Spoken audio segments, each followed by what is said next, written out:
Bonsoir chers fidèles abonnés, j'espère que vous avez regardé ma vidéo sur les cultures propices pour un débutant en Afrique. Si vous n'êtes pas encore au courant de cette vidéo, je vous invite à aller la regarder après cette vidéo parce qu'elle vous apprendra beaucoup de choses. Aujourd'hui, nous allons parler de la culture de Gboma, la grande morelle, communément appelée l'aubergine africain. Cette culture-là, comment la rentabiliser? Quel est le schéma adéquat pour pouvoir réussir cette culture-là? La plupart ne le savent pas. Aujourd'hui, je vais vous donner quelques secrets pour connaître quelques rouages dans cette culture-là et facilement la réussir.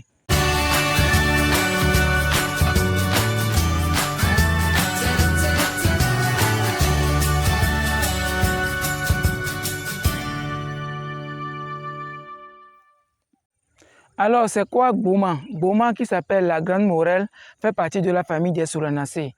Donc, son nom, c'est Solanum Mako-Carpon. Maintenant, comment nous allons réussir cette culture-là? Premièrement, pour payer les graines, il faut aller chez les vendeurs agréés. N'allez pas dans le marché chez les bons dames payer les graines de Gboma.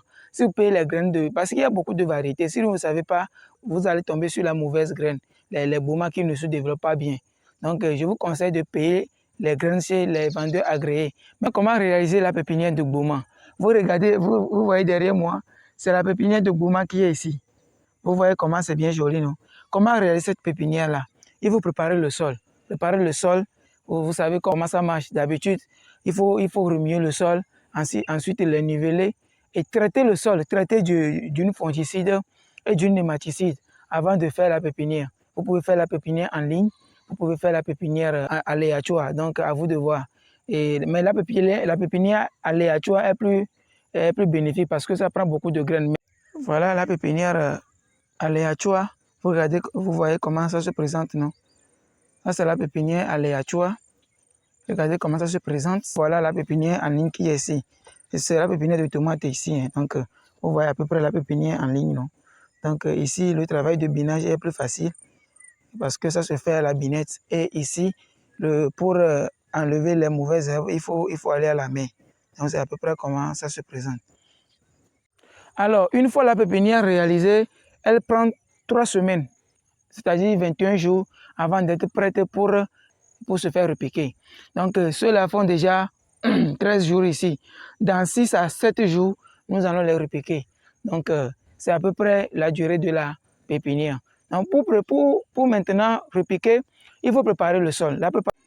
La préparation des planches, comment ça se fait? Premièrement, il faut faire le butage. Le butage a 2 rôles. Premièrement, c'est pour enlever les herbes et secondement, c'est pour ramener les éléments nutritifs qui sont enfouis dans le sol à la surface. Donc, vous faites le butage. Donc, après le butage, qu'est-ce qu'il faut faire? Il faut lancer les ficelles, les gars. Lancer les ficelles pour que les planches soient bien droites. Vous lancez les ficelles, vous cassez maintenant les mots de terre que vous avez retournés. Vous les cassez tout en suivant les ficelles. Regardez bien comment ça se passe. Vous me regardez, non? Tout en suivant les ficelles. Et laissez le passage pour les tuyaux ou bien.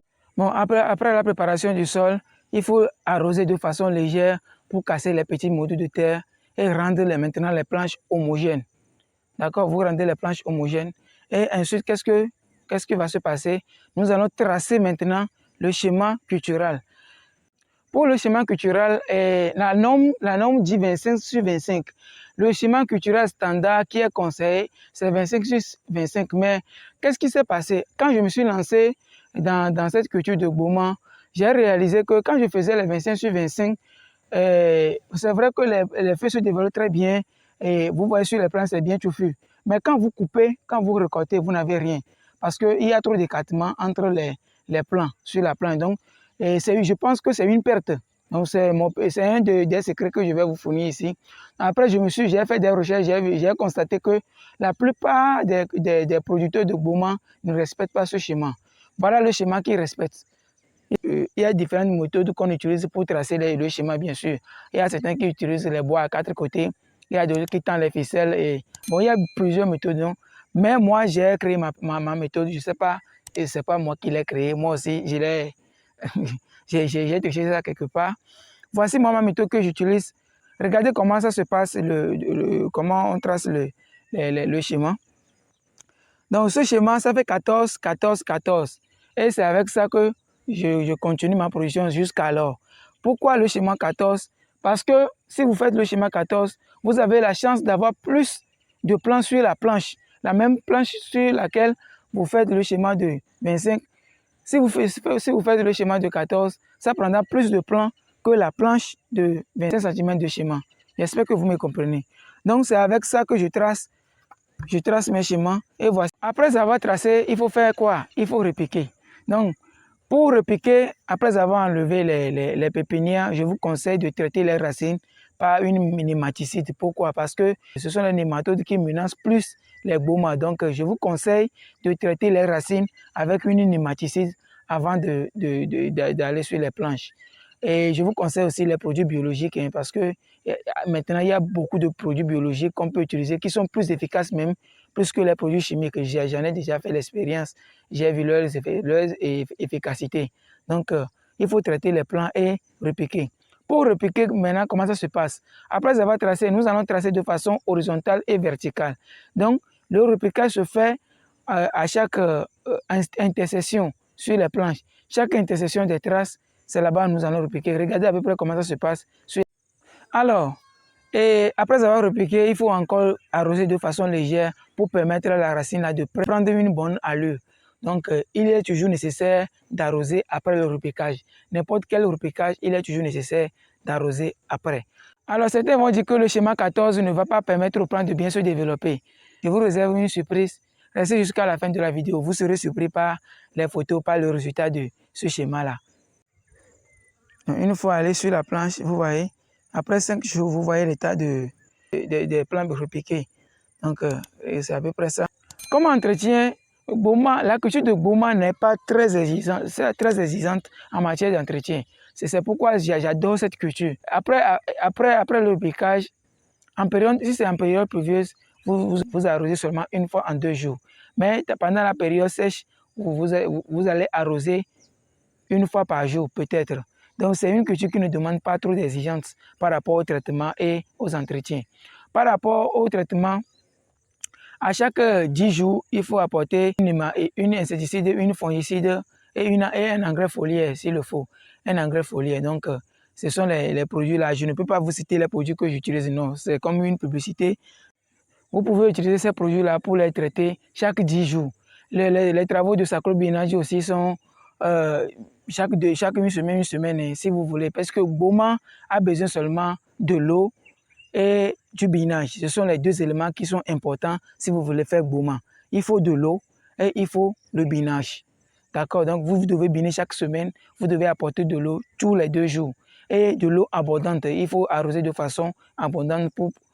Bon, il faut noter aussi que lors du premier binage, il faut premièrement apporter, ça serait dans les 7 jours après le repiquage, 7 à 8 jours après le repiquage, il faut apporter la fiente des volailles ou bien le compost. Il faut éparpiller ça de façon légère avant de biner. Donc c'est ce compost-là. Ici, nous sommes dans la culture biologique, il faut le dire. Donc c'est ces éléments-là qui vont favoriser un bon développement de Boma avec l'appui de l'engrais foliaire biologique, bien sûr. Je pense que vous avez déjà réussi Boma. Et si vous continuez comme ça, en 1 mois et demi, votre Boma est prêt. Regardez bien la photo. Et pour ceux-là qui ont dit que voilà, le schéma là ne va pas marcher, regardez bien la photo, c'est incroyable. C'est vrai qu'il y a des petites techniques qu'il faut employer, mais je réserve ça pour mes futurs apprenants. Donc voilà, c'est l'essentiel que je viens de vous dire. Il faut bien entretenir vos Boma. Si vous récoltez en 1 mois et demi, vous laissez, après la récolte, vous n'arrosez pas durant 24 heures, 48 heures. Après ça, vous binez après. Vous binez après, s'il le faut, apporter encore d'éléments nutritifs comme les fientes volailles. Après 5 jours, les feuilles vont commencer par ressortir. Vous continuez avec l'engrais biologique et l'engrais foliaire, bien sûr. Et je pense que après 20 jours encore, vous recoupez. Et ça, durant 3 à 4 récoltes. Et c'est ce que moi, je fais chez moi. Actuellement, je suis dans mon jardin. Bon, regardez, dans mon jardin actuellement, je suis dans la culture de Boma comme ça. Je vais vous montrer comment ça se passe la récolte. Il ne s'agit pas de couper, il faut couper de façon intelligente. Donc, je vous conseille, approche la caméra s'il te plaît. Approche la caméra, approche. Vous voyez, si vous coupez, il ne faut pas couper en bas, il faut couper de façon Juste après le collet, il faut couper juste après le collet. Vous voyez ici, couper après le collet. Si vous coupez les deux feuilles là, les deux feuilles là doivent rester. Et après, au lors du binage, vous allez enlever les deux feuilles là. D'accord? Ne coupez pas avec les deux feuilles. Si vous coupez avec les deux feuilles, vous risquez de couper tout Boma. Donc regardez à peu près comment ça se passe. C'est ça. Surtout lors de la première récolte, il faut bien couper pour permettre à ces petits feuilles là de bien se développer après. Vous regardez, il y a les deux feuilles là encore ici. Donc c'est comme ça. Pardon. C'est comme ça, il faut couper. C'est comme ça qu'il faut couper. Ok. Voilà. Voilà. Voilà. C'est une maîtrise, hein, il faut le dire. Voilà. C'est comme ça, il faut couper. Vous voyez, à peu près c'est comme ça se passe. Non? Ça, ils sont prêts pour aller dans la marmite, ça. Donc, c'est à peu près ça. Ok. Bon, chers fidèles abonnés, nous voici à la fin de la vidéo. Pour ceux qui me découvrent pour la première fois, je suis Corneille Koubagan, entrepreneur, agronome du terrain. J'ai créé cette communauté pour pouvoir réunir la jeunesse africaine autour du sujet d'agriculture, d'agrobusiness et d'élevage. Alors, je partage souvent des vidéos comme ce genre de vidéos sur comment ça marche dans ce domaine et sur les opportunités également qui rôdent autour de ce secteur d'activité. Alors, si vous pensez que c'est une aventure qui vaut la peine d'être menée ensemble, abonnez-vous à la chaîne, activez la cloche de notification et n'oubliez pas de partager la vidéo. Si cette vidéo vous a plu, si elle vous a apporté un plus, n'oubliez pas à mettre une pouce j'aime et voilà, et vous faites partie de la communauté. Alors les gars, on se voit à la prochaine vidéo. Rendez-vous au sommet. Ciao!